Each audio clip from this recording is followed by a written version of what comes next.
Hello everyone! In this video, I'll guide you through how to fix the Roblox installer encountered a critical error problem on your computer.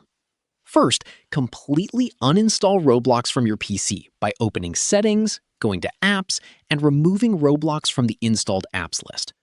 After that, press Windows plus R, type %local app data %, and delete the Roblox folder to remove leftover corrupted files. Now, restart your computer to clear temporary system issues. Next, temporarily disable your antivirus or firewall because security software can sometimes block the Roblox installer from running correctly. Then, open your browser and download the latest Roblox installer directly from the official Roblox website. Right-click the installer and select Run as Administrator to give it full permissions during installation. You should also make sure Windows is fully updated and that you have enough free storage space on your computer. Finally, complete the installation and launch Roblox again. The critical installer error should now be fixed, and Roblox should install normally. Subscribe to the channel for more videos.